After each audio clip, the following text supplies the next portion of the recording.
2020년 11월 11일 새벽 설교 말씀입니다.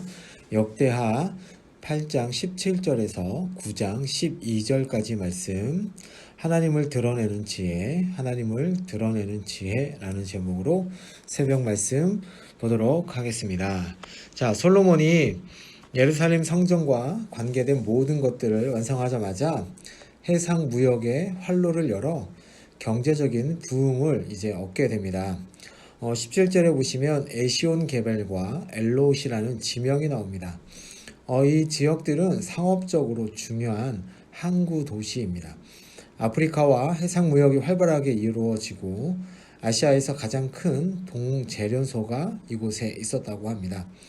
솔로몬은 이곳에서 생산된 동을 금이나 기타 물품과 교역하였습니다. 엘롯이라는 지역은 다른 지역이 아니라 에시온 게벨의 또 다른 이름입니다. 다른 지역 같지만 번역을 보면 그때에 솔로몬이 에시온 게벨에 이르렀고 에돔 땅의 바닷가에 있는 엘롯에까지 이르렀다라고 해석이 됩니다. 같은 지역의 이름을 다르게 설명하는 것은 솔로몬의 외교적 업적을 강조하기 위해서 저자가 이렇게 적어놓은 것이죠. 자, 이렇게 솔로몬의 해상 무역을 도운 사람이 누구인가 하고 보니까 18절에 후람 왕이 도왔다고 나옵니다. 오빌이라는 곳은 금이 많이 나오기로 유명한 곳이고 이곳에서 금 450달란트, 그러니까 약 15톤의 금을 가지고 왔다라고 말씀합니다. 이렇게 많은 양의 금을 가지고 오려면 배 규모도 상당히 커야 하는데 그 일을 후람 왕이 도운 것입니다. 또 이 두로는 무역과 상업의 중심지로 기술 자원이 풍부해서 성전 공사 때는 벌목꾼들과 노장인들을 보냈었죠. 그래서 두로의 후람 왕이 솔로몬의 해상 무역을 도왔다라고 18절에 말씀하고 있습니다. 이제 9장 1절에 솔로몬은 대외 무역을 활발하게 전개하며 막대한 부를 축적했고 동시에 그가 소유한 지혜에 대한 소문은 이방 먼 나라에까지 널리 퍼지게 되었습니다. 따라서 스바 여왕의 방문은 솔로몬의 지혜에 대한 소문이 먼 이방 세계까지 확산되었다는 것을 입증하는 것이죠. 이 스바라는 곳이 어디인가 하는 의견에는 다소 이견이 다릅니다. 아프리카 에티오피아 해변 지역이라는 견해가 있고 오늘날 대부분의 학자들은 현재 사우디아라비아 중심부 지역이라고 말을 합니다. 다양한 기록들이 고대 문헌에 남아 있는데 이곳에서 유향, 모략, 보석 등과 같이 고대인들이 부러워하는 각종 진귀한 집산지가 바로 이 사우디아라비아 중심부였다고 말합니다. 어쨌든 이 나라의 여왕이 솔로몬을 직접 방문했다는 것은 그만큼 솔로몬의 지혜의 명성이 대단했음을 시사하고 있는 것이죠. 이 스바 여왕의 방문 목적은 솔로몬의 지혜를 시험하려는 데 있었습니다.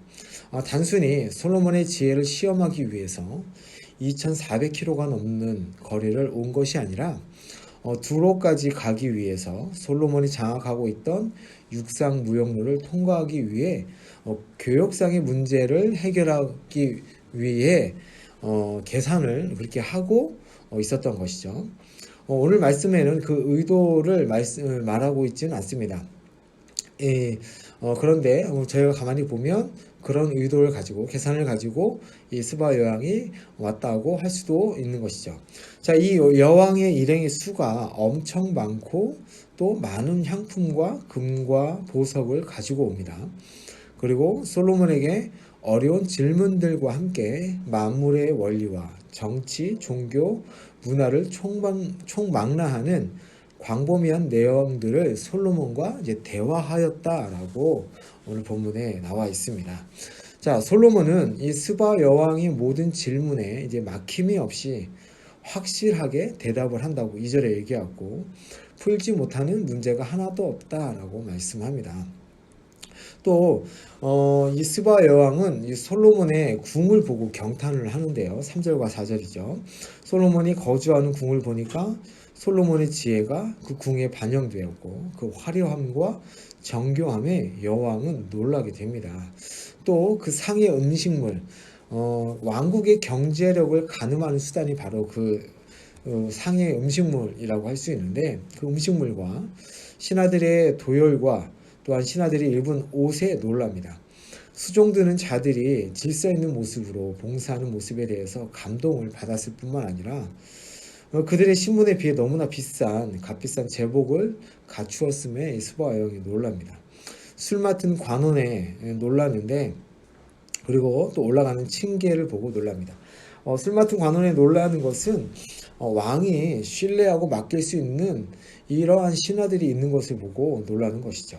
또 층계를 보고 놀란다라는 것은 어떤 형식으로 제단이 세워졌는지 알도 못하지만 그 화려함과 위형에 놀라는 것이고요. 솔로몬의 화려하고 웅장한 건축물들과 나라의 살림의 규모, 그리고 체계적인 통치 조직 등을 목도한 스바 여왕은 정신이 혼미할 정도로 넋을 놓고 보고 있다고 말씀하고 있습니다. 자, 이제 5절부터 8절까지는 이 스바 여왕의 찬사가 나옵니다. 솔로몬의 행위와 그 지혜에 대해서 소문으로 듣고 믿지 못하였는데 눈으로 보고 나니까 더 놀랍다는 반응을 보이죠. 자신이 들었던 소문은 반밖에 되지 않는다고 극찬을 합니다. 스바 여왕은 또 솔로몬의 지혜를 가까이서 접할 수 있는 사람들을 7절에 복되다고 말함으로써 솔로몬의 곁에 머물러서 지혜를 듣고 싶은 자신의 아쉬운 마음을 표현합니다. 옆에서 그의 지혜를 들으며 섬기는 종들 또한 지혜로워졌을 것을 부러워하는 것이죠. 8절에 이러한 솔로몬의 지혜에 대한 여호와의 찬사는 이제 이스라엘의 하나님 여호와를 찬양하는 것으로 이어집니다. 그렇다고 이 스바 여왕이 하나님을 섬기는 진실한 신앙인이 되었다는 것이 아니죠. 과거에 두로왕 히람한 경우처럼 다신론 사상에 입각해서 이스라엘의 하나님인 여호와를 한 나라의 신으로 인정하여 솔로몬 왕에 대한 예의를 갖추고 있다고 생각하시면 됩니다. 만약 이 여왕이 하나님을 진실로 섬기게 되었다면 당신이 하나님 여호와가 라는 표현이 아니라 나의 하나님 여호와 또는 우리의 하나님이라는 표현을 사용했을 것입니다. 이제 여왕은 솔로몬이 이스라엘의 왕이 된 것은 여호와께서 그에 대해서 기뻐한 결과라고 고백합니다. 여호와께서 솔로몬의 지혜에 반해서 그를 택한 것이 아니라 그가 이스라엘의 왕이 된 것은 다윗과의 언약 때문이고 이스라엘 백성들을 잘 다스리기 원하는 솔로몬에게 하나님께서 은혜로 지혜를 주신 것이기 때문이죠. 그러니까 하나님께서 반해서 그런 것이 아니라 언약 때문이다라고 오늘 역대기 저자는 얘기하고 있습니다. 오늘 본문에서 솔로몬이 그 왕위에 앉게 된 것은 여호와를 위한 것이다 라는 이 표현을 하고 있죠. 이 말씀은 신정 왕국의 왕은 왕 자신이나 백성들을 위해서가 아니라 근본적으로는 여호와를 위하여 통치를 수행해야 한다는 사실을 역대기 기자가 말하고 있는 것입니다. 열왕기상 10장에서는 솔로몬의 보좌가 단순히 이스라엘의 보좌라고 생각했지만 역대기 기자는 솔로몬이 오를 보좌를 하나님의 보좌로 단어를 사용하고 있습니다. 이것은 솔로몬이 하나님을 대리하는 자리에 설 만큼 영화로운 왕이었음을 나타냅니다. 이렇게 역대기 기자와 열왕기 기자가 다른 각도로 표현한 것은 이 역대기를 읽는 저자들은, 그러니까 역대기 독자들은 이제 포로기 이후에 이스라엘의 통치가 시디기야를 마지막으로 단절을 경험한 사람들입니다. 그러나 역대기 기자는 역사적인 다윗 왕권은 무너졌으나 하나님의 왕권을 상징하는 그의 보좌, 즉 하나님의 보좌를 표현하면서 그것을 바꾸어서 설명하므로 이제 이스라엘 백성들을 다스리는 왕이 누구인가를 강조하고 있는 것이죠. 자, 패하지 못할 영원한 위에 앉아 이스라엘 통치하고 계시는 하나님에 대해서 강조한다라고 생각하시면 됩니다. 나아가 다윗의 자손으로 오시는 메시아의 영원한 그 보호자를 바라보게 하는 역할을 하고 있는 것이죠. 자, 이제 9절에 이에 스바 여왕은 금 120달란트와 어디에서도 볼 수 없는 최고의 향품을 솔로몬에게 바칩니다. 자, 10절과 11절은 솔로몬의 대외 교역에 대한 추가 기사가 나옵니다.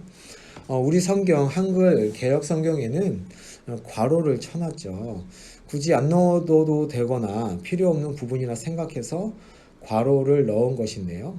원문에서는 그러한 표현이 없습니다. 삽입 기사로 생각하고 있다는 것이죠.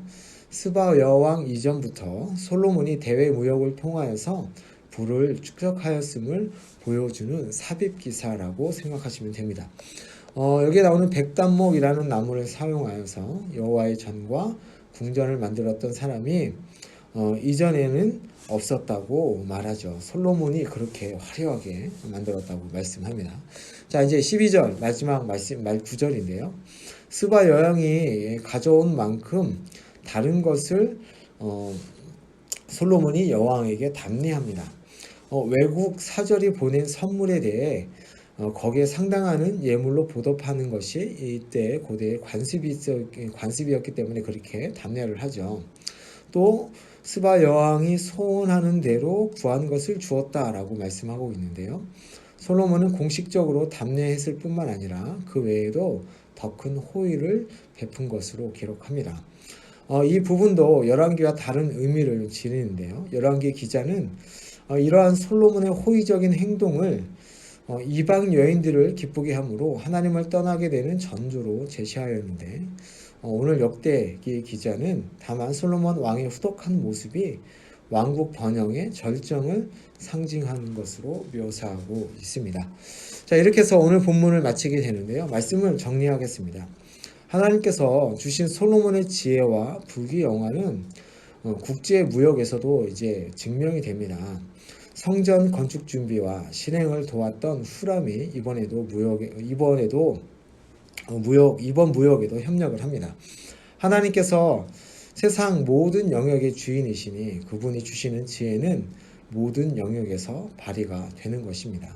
또 스바 여왕이 찾아와 솔로몬의 지혜와 그가 행하는 모든 일을 보고 놀라게 되죠. 소문으로만 들었던 것보다 더 많은 지혜가 있음을 보게 됩니다. 그리고 솔로몬을 그 위에 세우신 하나님을 찬양합니다. 그리고 수많은 금과 향품을 주고 이제 자기 고향으로 돌아가게 되죠. 오늘 역대기 기자는 이 모든 것들이 하나님을 위한 것이라고 표현합니다. 나라가 이렇게 강성하고 부하게 된 것이 여호와를 위한 것이라 말합니다.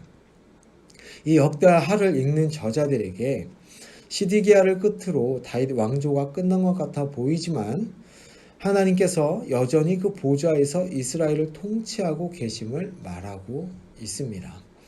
하나님께서 주신 지혜와 물질을 통하여서 세상이 하나님을 찬양하도록 하나님을 인정하도록 우리의 삶을 내어드리는 우리 남문교회 성도님들이 우리가 되기를 원합니다.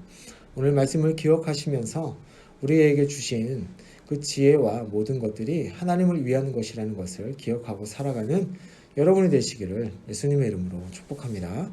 제가 기도하겠습니다. 하나님 아버지, 우리에게 하나님께서 주신 물질과 지혜가 하나님을 섬기고 하나님을 높이는 일에 쓰임받게 하여 주옵소서. 하나님이 왕이 되셔서 여전히 통치하고 계심을 우리를 통하여 오늘도 드러나게 하여 주시옵소서. 그렇게 오늘 하루도 주님께 맡겨드리며 살아계신 예수님의 이름으로 기도합니다. 아멘.